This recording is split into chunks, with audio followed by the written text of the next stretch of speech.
নমস্কার, দেখছেন talk to Bangla. আমি অভিষেক রয়েছে আপনাদের সাথে। এই মুহূর্তে যে খবর নিয়ে উপস্থিত হয়েছি, কিভাবে মুখ্যমন্ত্রী মমতা বন্দ্যোপাধ্যায়ের সভা থেকে একদম দেশের প্রধানমন্ত্রীকে নকল করলেন, মিমিক্রি করলেন এবং তার পরবর্তীতে তিনি উত্তর দিলেন যে যোগী আদিত্যনাথকে আনুন আর যাকেই আনুন না কেন, এটা বাংলা, এখানে বুলডোজার চলবে না, এটা ইউপি বা বিহার বা দিল্লি নয়। একদম সরাসরি ভোট যুদ্ধে এই মুহূর্তে দুটো পার্টি সম্মুখ সমরে দাঁড়িয়ে রয়েছে এবং অবশ্যই বাংলার ভোটের প্রতি সারা দেশের নজরটা রয়েছে যে বাংলায় ভারতীয় জনতা পার্টি দাঁত ফোটাতে পারে কিনা, কবজা করতে পারে কিনা, সেই প্রশ্নটা তো এই মুহূর্তে ওঠেই। এবং সেই দিকে যখন সারা দেশ তাকিয়ে, মুখ্যমন্ত্রী মমতা বন্দ্যোপাধ্যায় কিভাবে স্টেজ থেকে নরেন্দ্র মোদী দেশের প্রধানমন্ত্রী তাকে নকল করলেন, সেটা আপনারা আগে শুনুন। তার পরবর্তীতে আসছি নিয়ে বিস্তারিত ব্যাখ্যায় যে যোগী আদিত্যনাথকে তারই মুখের ভাষা নিয়ে একদম সরাসরি কিভাবে অ্যাটাক করলেন মমতা বন্দ্যোপাধ্যায়। আপনারা আগে দেখুন মমতা বন্দ্যোপাধ্যায়ের ক্লিপিংটা, পর আসছি নিয়ে বিস্তারিত ব্যাখ্যায়। जय हिंद बोलते हैं और नेताजी सुभाष चंद्र बोस का स्लोगन है। अरे आमोदी पामोदी बाबू, ये दिल्ली का लाडू लोग तो नेताजी को भी निकाल दिया, गांधी जी को भी निकाल दिया, रविंद्रनाथ ठाकुर के बोले रविंद्रनाथ सन्नाल, रासमणि के बोलছে রানী রাসমণি के রসমণি, আর লিখে নিয়ে এসে বলে টেলিপম্পটারে সোনার বাংলা যদি হয় তো বিহারে কেন মারে না আমাদের লোকে। আপনারা শুনলেন রাজ্যের মুখ্যমন্ত্রী মমতা বন্দ্যোপাধ্যায়ের বক্তব্য। এবার আপনারা আরো একটা ক্লিপিং দেখুন, যেখানে একদম যোগী আদিত্যনাথ সরকার একদম সরাসরি যেভাবে বুলডোজার পলিটিক্স চালায় সেটাকে কটাক্ষ করছেন মুখ্যমন্ত্রী মমতা বন্দ্যোপাধ্যায়। অ্যাকচুয়ালি পশ্চিমবঙ্গে ভোট এবং সেই সূত্র ধরে বিজেপির বিভিন্ন স্তরের বিভিন্ন নেতারা বাইরের রাজ্য থেকে আসছেন এবং যোগী আদিত্যনাথের মতন একদম উত্তরপ্রদেশের মুখ্যমন্ত্রী, যিনি বুলডোজার বাবা হিসেবে পরিচিত, তিনিও পর্যন্ত পশ্চিমবঙ্গে এসেছেন ভোট প্রচার করতে।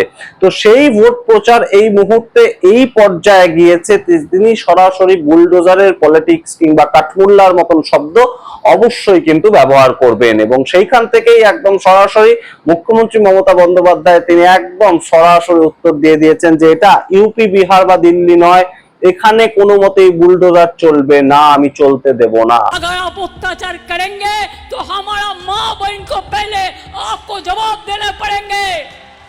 ये बिहार नहीं है, ये यूपी नहीं है कि बुलडोजर चला देंगे और गोली करके एनकाउंटर कर देंगे। ये बंगाल है, बंगाल जो आजादी का जन्म दिया, जो देश को तैयार किया, जो संविधान रचा, डॉक्टर बाबा साहेब अम्बेडकर का कल जन्म दिवस है, उन्होंने बंगाल से पहले पार्लियामेंट में गया था, आपको पता होना चाहिए।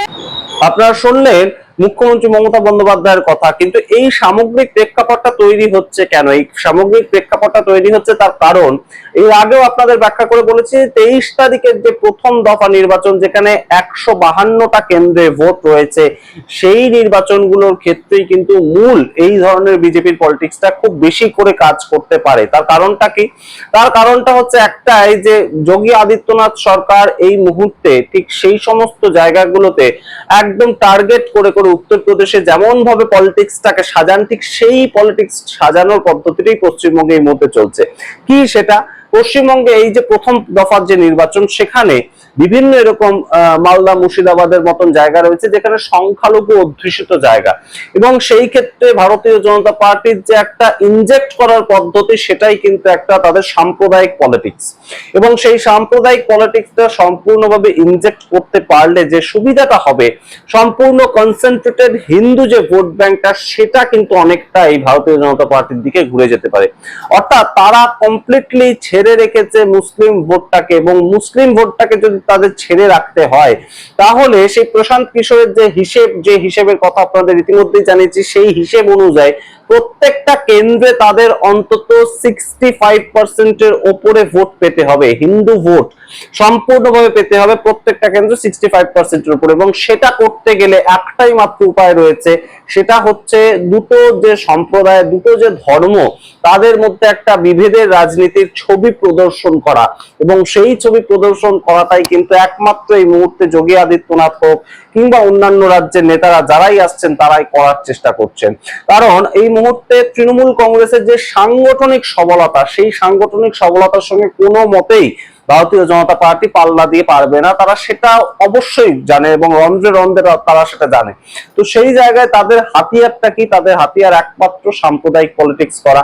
তাদের হাতিয়ার সম্পূর্ণ এই মুহূর্তে দুটো গোষ্ঠীর মধ্যে একটা দ্বন্দ্ব তৈরি করা, যাতে একটা ভয় তৈরি হয়, হিন্দু ভোটারদের মধ্যে একটা ভয় তৈরি হয়, বাংলাকে বাংলাদেশ হতে দেব না, এই কথাটা আপনারা বারংবার শুনতে পাবেন। তার কারণটা কি?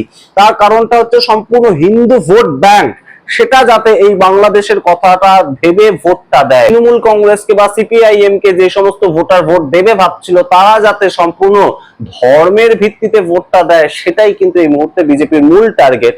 তো সেই সূত্রে যোগী আদিত্যনাথের কিছু কথা আপনারা শুনুন এবং অবশ্যই তার বিপরীতে দাঁড়িয়ে মুখ্যমন্ত্রী মমতা বন্দ্যোপাধ্যায় তারও বক্তব্য অবশ্যই আপনারা শুনুন এবং অবশ্যই আপনাদের মতামত সামগ্রিকতার প্রেক্ষিতে কমেন্ট বক্সে কমেন্ট করে জানাতে ভুলবেন না। দেখতে থাকুন টক টু বাংলা, অবশ্যই টক টু বাংলা ইউটিউব চ্যানেলকে সাবস্ক্রাইব করুন। ধন্যবাদ। नौजवान है, इसको रोजगार चाहिए, अन्नदाता किसान को उसकी उपज का अच्छा दाम चाहिए, हर खेत को पानी चाहिए, बंगाल की संस्कृति को सम्मान चाहिए, ये सम्मान चाहिए। मां काली का आशीर्वाद तभी प्राप्त होगा जब हम अपनी संस्कृति की रक्षा करेंगे। जब हम संस्कृति की रक्षा करेंगे तभी आशीर्वाद प्राप्त होगा। और इसीलिए तो स्वामी विवेकानंद ने कहा था कि गर्व से कहो हम हिंदू हैं। याद करिए, उन्होंने वैश्विक मंच पर कहा था, पूरे भारतवासियों का आह्वान किया था। आज बंगाल की डेमोग्राफी को चेंज किया जा रहा है। किस प्रकार की स्थितियां बंगाल में पैदा की जा रही है।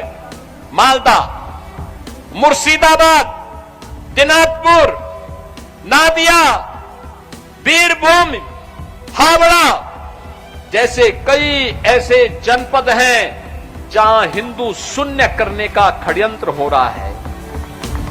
हिंदुओं को पूरी तरह समाप्त करने की साजिश हो रही है और वहां पर बार बार हमले होते हैं। हम दुर्गा पूजा नहीं कर सकते, वहां पर कोई पर्व और त्योहार के पहले कर्फ्यू लग जाता है। यहां की सरकार को, टीएमसी सरकार, रामनवमी के अवसर पर निकलने वाली शोभा यात्राओं को रोकने का काम करती है। बहनों और भाइयों, टीएमसी समर्थित सिंडिकेट आज बांग्लादेशी घुसपैठियों को बंगाल के अंदर घुसेड़ करके आपकी डेमोग्राफी को बदलने का काम कर रहे हैं, आपके हक पर डकैती डलवाने का काम कर रहे हैं। टीएमसी नाम ही आज यहां पर तुष्टीकरण, माफिया राज और कटमनी का प्रतीक बन गया है। यानी टीएमसी का मतलब टी तुष्टीकरण, एम माफिया राज और सी कटमनी।